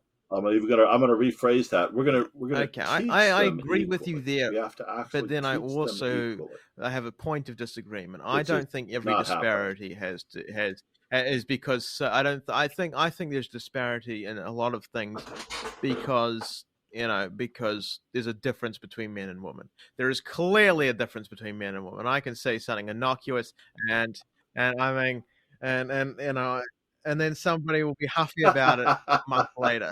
Well, I see the same difference. Oh, I for agree fuck's with sake! you. Come on, really? I believe that women are Come on, smarter John. than men on average. and they automatically know they automatically know what's worth spending time on that's going to Starbucks be is more of immense valuable and value, practical apparently. in the long run. So therefore they look at this and go, all right, I've gotten just enough out of this to improve my decision making. Now I'm going to move on to bigger and better Okay. money Uh-huh. making and career Uh-huh. changing and goal oriented subject. I believe that no, because I remember Oh. I'm more along the lines of, and Okay. I'm going to touch upon my feminine side here. All right. Basically, when I was in school, and the boys in the class all knew the statistics on every baseball. This guy's earned run average, and this guy's RBIs, and this guy's that. And they would be banding it about, and they all knew all of this esoteric knowledge that was going to be absolutely of no use in the real world, right? This is something that boys do in school on average. Even Magnus Carlsen, I think, memorized all of the counties and the cities and the flags of the local regional provinces of Norway. So, like, he memorizes all these provinces and stuff like that. But ironically, I know for a fact that I said to myself, I don't know what use this is to me. And why would I even want to do this thing? And maybe it's because of that I never became a grandmaster, right? But on average, you can't get the female part of the chess class, or I shouldn't say the chess class, the female part of the school to do it. But there would be a few anomalies, and I'll even say 13% of the school's girls were interested in the Right. baseball results I from the mean, previous night. to be fair, I think No, you I don't may know. think you're Just proving your point there, but I think you're proving my point, and I'll tell you why. I'll tell you why. I think that that no. baseball is the baseball All analogy is right. evidence of the male's ability to be obsessive about stuff, and that ability to be obsessive will show itself more likely in chess Right. than for Is what females, and drives I you. and I and I think that and I think that's why I think a level of obsession is absolutely needed to be great at something. You know, the only difference between me and Magnus Carlsen is a lot of motivation and more obsession. I mean, Right. oh yeah, and for that from a young age, and probably a few other small bits and bobs. But I mean, big bits and bobs. But you get the idea, if if you train a kid to Right. be obsessive and they happen and they have and the higher Yeah. numbers of one group are more obsessive I'm than gonna. the others about one thing, then well they're going to be better, aren't they? For instance, I mean, if you got those boys and you said, "Well, here's $100, and then They can are. you do some sports betting for me?" That they might have a better chance than the people who weren't talking about baseball. Yeah. No, I can see exactly what you're talking about, but I think that as a and absolutely you've hit upon the obsessive compulsive nature of the interest in a sporting endeavor or the interest in the competitive nature. Absolutely, it's definitely night and day often between students of those backgrounds to a certain extent, and it's the same thing that drives them to really learn the nuances of chess too, to really be able to put in the time to the end game patterns and the time to the Yeah. tactical and combinational patterns. I do see it. I do know that the girls were capable of it because Mm, many of them did do the work and they did become yeah. national champions. So I know that it can be done. I also know that it was my expectation that they would become national champions. Like even when the odds were stacked against them, I remember Callie, one of my favorite students, as she later went on to Harvard. I was very, but I'm just only mentioning that because it attests to her intelligence level. But at the same time, she could not move fast. Like literally, she would run out of time in almost any time control that wasn't game 90. She would just literally run out of time. So prior to the national championships, I had her playing 1 minute games. So she had to play three 1 minute games every night, followed by three 5 minute games, Well, and then things are one dire when 15-minute John game. And she had to do this tells for you the to two play months ball. prior to the national championship. And this is a really good technique, by the way, for people, because by the time you get to the 15-minute game, your mind is racing and you think that it's game 90 for a 15-minute game because you've already experienced having to do the decision making in a bullet game. Now, the goal of the bullet game wasn't to win. She was never supposed to win. This is the hard part for many parents to understand. When you're playing online chess and learning, the goal is not to win. The goal is to play the best possible game, even if you flag. And so, therefore, she had to A, in 1 minute. Now, this is not a 1 minute game. What people think a 1 minute game is 1 minute long. It's actually 2 minutes. You get to think on your opponent's time. So, her goal was to think on hers and her opponent's time, and she was supposed to finish the opening and start a middle game on an even basis. Basically, she couldn't have given up too much of a space advantage. All the material had to be equal. And if she did that, I would consider it a win among the three games. So her goal was to get 1.5 points in Mm, our later evaluation of the games that she played each evening. Based on those, so those are just the three bullet games, and then the three, which I think they were 2 minute games plus 12 seconds or whatever. They were, or 5 minute games. Let's just say it was a 5 minute game. But it was played on the ICC. She was playing these every evening on the Internet Chess Club, the chessclub.com. And she was basically, her goal was to get through a certain portion of the middle game with an equal or no disadvantage, or hopefully be up in material. Ideally, if she were up in material and had a winning advantage, even though she was going to flag, because it was right. inevitable that she was going to flag 6 games a night. She's going to flag 6 games a night, every night. But she has several goals that she has to accomplish within the. She has to get every piece active, to have a good opening setup based on things that we had discussed. And she did it. And then she gets to the nationals. And I remember when she calls me, I didn't go to that particular girls' nationals so many years ago. But I remember she called me, and I saw that phone call come in late Saturday night that she had lost a game, one game. She won several games, and she lost the Saturday night game. And I said, do not think about this, because someone is going to beat your opponent tomorrow, and you are going to tie for first. And that's exactly what happened. She won her 2 remaining games on the Sunday, and her opponent, who is a young lady from Hunter, also a very sharp Hunter Elementary here in New York City, another very sharp student of the game, did lose, and they shared the billing and the program book the following year as co-champions, which was very lucky, right? Because obviously, if it were up, I mean, I don't necessarily know, but literally, she had to keep her composure and accomplish her goal and her task. Now, this was someone who literally did not necessarily have the skill level when it started out, when we first started working together, to accomplish her goals, but through training and, altering your expectations and learning, I know that she had what it took. And she was very, very ferocious at the board, whereas away from the board, as you said, she's the sweetest, nicest person that you could ever, an accommodating person that you could ever imagine. But at the board, I only a have rock the star. slightest point to make. And there were many like I only have the slightest point to make. There's no, well, every study that's really been done that I have seen is and been analyzed.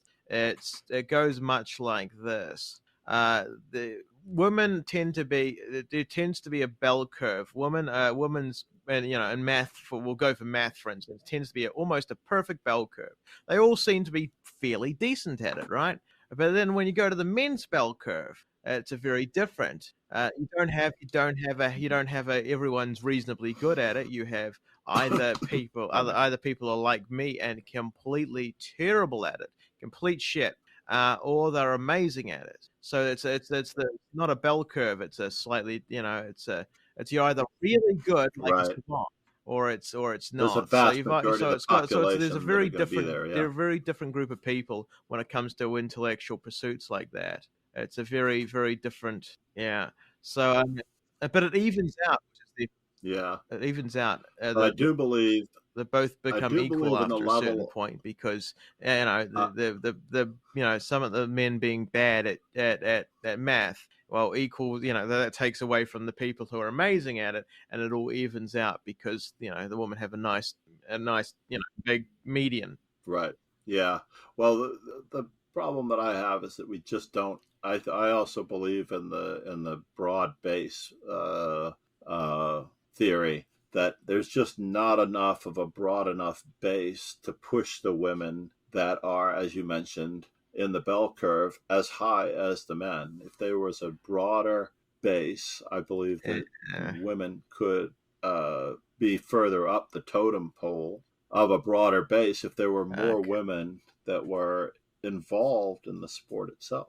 And the same thing goes for, I was just reminded of Judith Polgar's comment. She is also of the same opinion. Not the same as that if women are more welcomed into it, then the drive up toward the top would be greater. Like, for example, I think her expectations of women's champions, not unlike Hao Yifan, like only later in her career did she start playing against the men. The fact is that the women's only events are kind of keeping, while are good, because it's a little bit of affirmative action to try to make sure that the girls will always be playing in an event where they'll find the competition welcoming, because they're all girls events. But at the same time, it keeps them from reaching higher and higher heights because they don't have the interaction with the stronger men players, which I think over time, I am confident that, crossing my fingers, before I turn 40, many decades from now, before I turn 40, some decades from now, there will be several women reaching new heights, not unlike I would like the to make a Indians bet with you on breaching the that one, but 2700 barrier. like I believe my theory is quite correct. Well, I Before I mean, turned not that 40, the specific thing part, would be but we before I could do that. turned 40.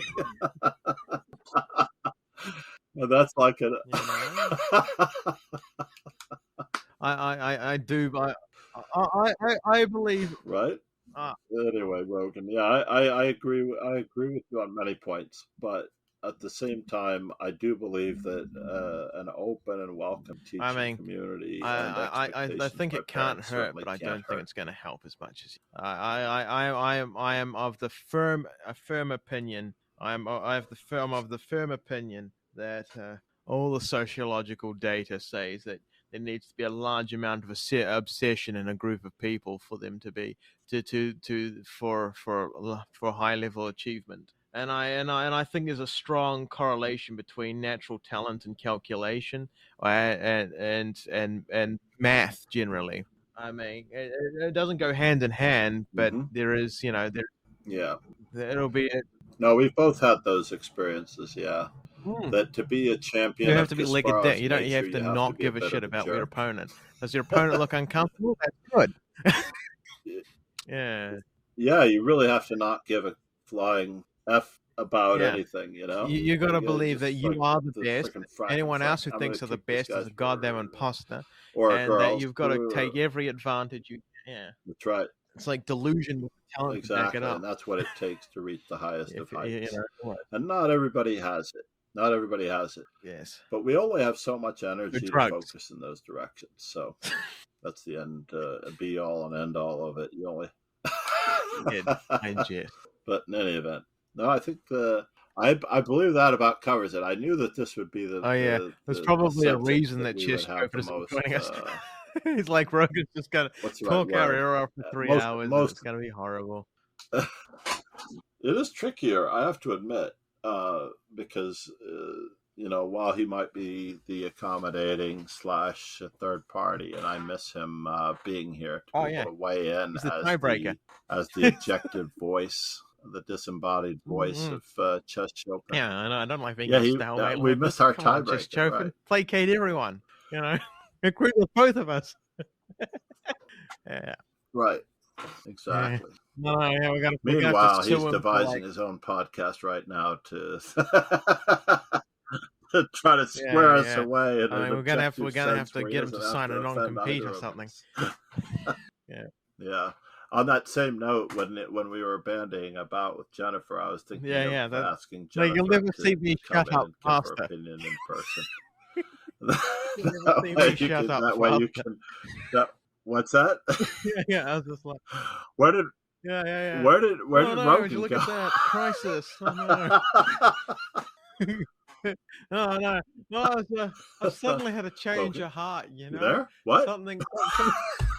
You know, no, you're completely right, John. Sorry if I questioned you. But I will tell you something. If you when you do get a chance, and I know at some point in the future, I would only hope that you do get a chance to meet Jennifer. You would know that she has that eye of the tiger type personality to win the U.S. Women's Championship among the category of men that I mentioned in a previous podcast. Yeah. She literally Yeah. played against the men to become U.S. Women's Champion, and she kicked everybody's butt. And that particular U.S. Women's Championship I hold in much higher regard than many, many, many of the others, because the Microsoft sponsorship that brought those 64 players together each year for several years in a row, I don't know that it lasted longer than 3 to 4 years, but they were literally pumping hundreds of thousands of dollars in prize money towards 64 players. Everybody got paid for going, by the way. There was no appearance fees. So like the last place person got like $1,500 or $2,000 so I think everybody got $2,000 from from whatever place, from 40th place to 64th. So 24 people got a minimum of $2,000, and then the prize money ascended from there all the way to the top. So they handed out like $60,000 worth of prizes automatically to the bottom 30 people, give or take. I'm just rounding off. and then they pumped up the prize money. So you went there with a budget in your mind that you had to get there and accommodate yourself for a couple of $1,000, and you were basically playing chess for a couple of weeks or for 9 days for free. I don't know that they didn't have 2 rounds on any particular day or an off day. I have to look back to see what the format was in one of the articles, but I was very impressed that Microsoft managed to pull it off, because the 14 women that were invited, the top 14 women, were playing against the men in the same championship for the women's title, and whoever was the last person standing was definitely going to be the one. I still believe in that in most championships. I wish the women's and the men's candidate cycle were actually played together. Can you imagine if the women got literally, they experienced the brutality of playing like a collective We'll see Skavenigan who the real match. feminists are. And for the viewing or for the listening audience who doesn't know what a Skavenigan is, no, but they don't know what a Skavenigan is. It's when you have 6 players on one team playing 6 players on another team, and they never actually have to play against each other. So is it like a mixed team, or is it? So interestingly enough, in the candidate cycle, it's not unlike the veterans versus. Yeah, but basically it's like a round robin. So you could have 6 players playing 6 other players. The common Skavenigan in the past has been where the 5 or 9 players on one team, and you could do this for norm purposes, would play the 9 members of another team, and you'd play an entire round robin against the opponents, one game after another. And unfortunately, in this particular case, yes, the women would be playing against each other at various moments, so it wouldn't be a true Skavenigan. But at the same time, in a candidates tournament, if they actually had the men and the women playing against each other, yes, all of the women would have to play all of the men in a round robin, and they would all have to be able to perform, and they would basically learn how to play chess at a higher level over the board the hard way. And those that would succeed would be the true and rightful candidate for the World Championship. I think everyone's a feminist until the house fire happens. It's until the Titanic's going down, everyone's a raving feminist. I think even the women players would have. They wouldn't. I think the women players would be in no, thank you. I wanna not be beaten into the ground, because it does take a psychological toll being beaten. No matter by who, it doesn't matter. It doesn't matter by who.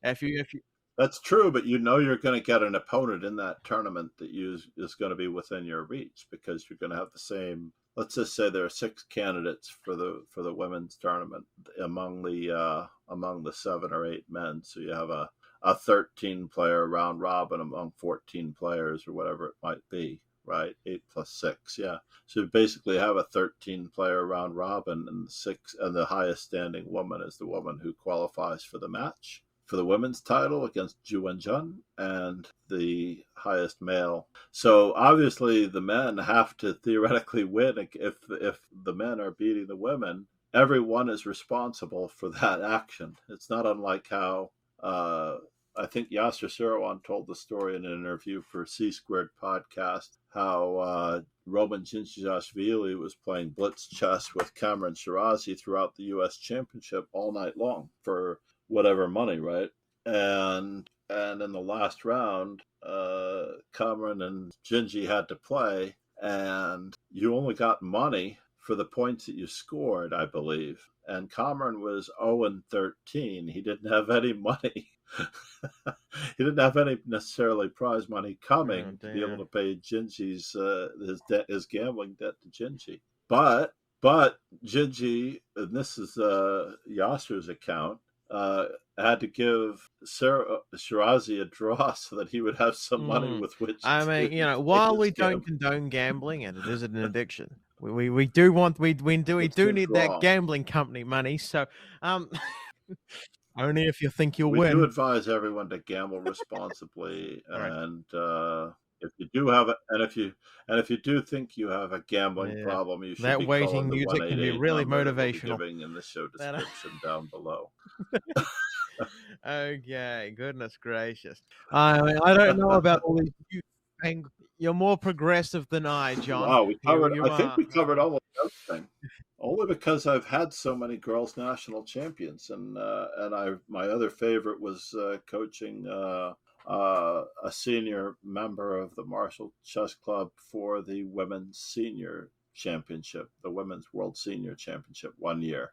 And I got a lot out of that relationship, quite a bit. And I was very happy that she called upon me to help prepare her for it. And then when she came back from the Women's World Senior, she actually had a fairly decent result. But I mean, there were some crushers and killers in there at the highest levels. So there wasn't, she didn't have that huge of an expectation, but she came back saying that it was a hugely successful experience with all the prep coming through and everything. So it worked out well. So I've coached of all ages to a certain extent of female players for whatever reason, for their goals, and I do expect them to kick butt. Being aggressive. It's not about being progressive. It's about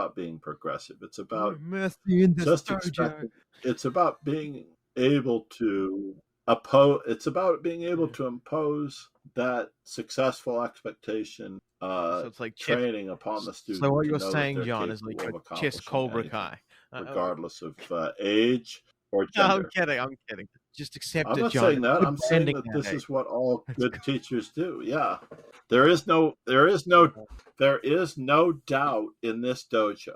All right? There is no doubt. Doubt does not exist in this dojo. Yeah. We'll wait a few years before you get the merch going. Having merch before you're ready for it. It's just you're already. Yeah. I've got the slogans ready. Natural moves. Already a whiz on the marketing. I can tell you that. But doubt and lesser expectations are not going to help you accomplish your goal. And if anyone around you has that baggage while you're trying to set about your goals for accomplishments, it's just not going to happen. We're going to roll with it. I think you should just put it out like this. Don't bother with the. Don't bother with the. We'll do the slightest amount of editing first. We're going to do it. Silence detection. All right. Yeah. Yeah, the slightest amount of editing sounds great. But in any event, I hope everyone takes to heart their chess skills and if anyone's still listening, their best games from here on forward. All of our listeners with the utmost confidence. Yeah, with the utmost confidence. And the utmost expectation that the best of their abilities will be revealed. Right, okay. For all the people who are listening in the future, we love you. And John's book might be out by then. So if anybody's listening in like several months from like now, like 6 months maybe we'll go. A decade will be. No, I'm kidding. But John's book will be out by then. It's a very good book. I used it myself. I've got a copy of it myself. It's quite an amazing book. That's right. So check that out. Oh yeah, every day. 60 more variations. Just what I needed. Yeah. Just what you needed. But I mean, there's going to be a lot more. I'm addressing the fundamental issues at the beginning just now with the basic problem sets that absolutely need to be accomplished. Previously, it's been for intermediate players honing their skills. There's something that is ready right now, and that is your stream. Master Chess Dojo streams every single day, and not only does he stream every single day, he hosts a tournament every single day to honor one of our glorious chess people. Whether they be grandmaster or just or just a random streamer that he likes. Yeah, That's right. No, yeah. Well, that's the one. That's Kingslayer the one that I'll agree coming with. Soon. Chess. Don't forget Chess Kid Jr. I attempted to have a tournament for Chess Kid Jr. because he told me it was his birthday the other day, and so I set up an additional tournament, which didn't completely pan out because it was after I had to go to school. But I'm definitely trying to expand it. There was a time when I used to do 2 tournaments a day. Back when. I actually do think and it was insane. It was 6 a.m. and 6 p.m. Two streams a day with 2 tournaments a day. And then post-COVID, it wasn't. If I was to give any advice, I'd say make the tournaments like longer time control when you can, so that people aren't like rushing from game to game, so they can come check you out a bit more. But that's just completely out of pocket, completely out of pocket advice. You're absolutely right. That's actually why I think the weekend tournaments at 5+5 are slightly more successful. But yeah, I also stream too, not to toot my own horn over here. But That's Yeah, and correct. if I'm having a real Kingslayer bad Sloan day, plays against viewers very entertainingly. I've most of the time when I've chimed in, you've had one of your regulars on the line, and I appreciate almost every amusing comment that I've heard yeah. I mean, when well, you're trying to if I'm having outfox a a bad day, viewer. don't worry, I'll let you know, and you can just ignore me that day, you know. But some days, sometimes, No, no. I'll give you a lot of credit because you play a lot of your viewers, especially on request, and I don't do that. By the way, I actually want everyone to play within the context of the Swiss system framework, and everybody wants to play against me in yeah, individual you can game, and I'm steamroll not me that any guy. day, Rogan and is your I guy. promise I'm not Kingslayer seething on the Sloan on inside. Twitch. I promise Chesscom's not inundated with my report requests, just in case. Just in case.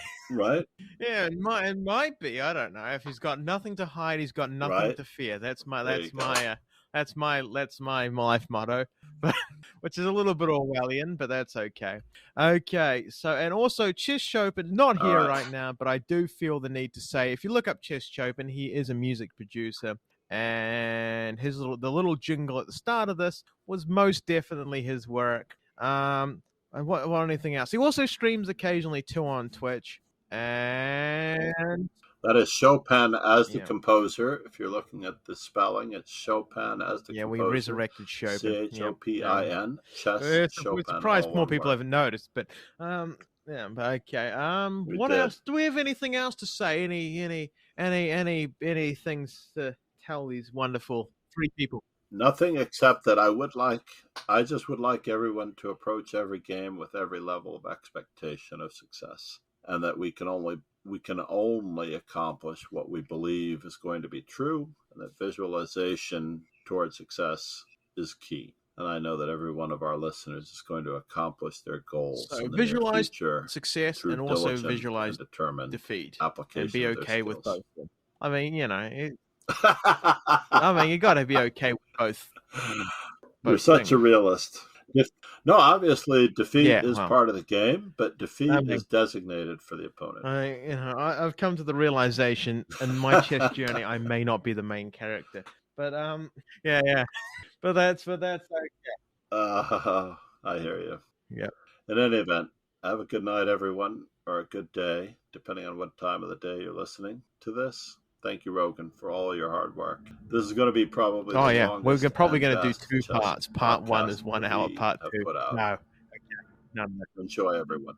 okay. No, we're not. Oh, No, don't do it. amen. Let's see how it's received. Let's see how Yeah, it's received. like All 13 right. different little parts. Let's Yeah. do one without two parts and see what happens. Okay. All right.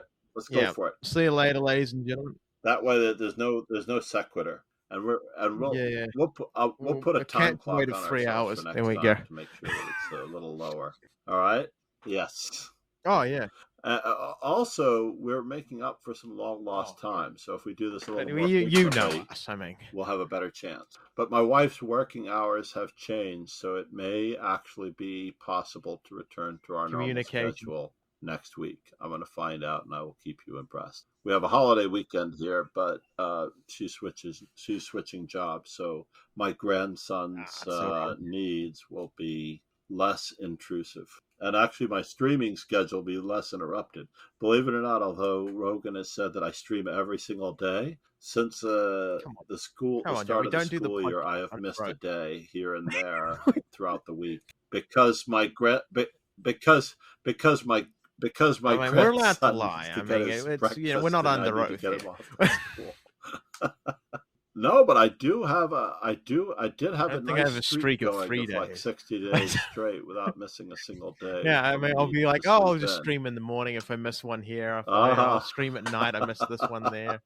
I've always say, oh, I'll stream in the morning, I promise, and then I never do. I just stream at night. It's like, Right. it's self-control I lack. Goodbye, ladies and gentlemen. We have kept you long enough. God bless, and have a great day. I understand. Have a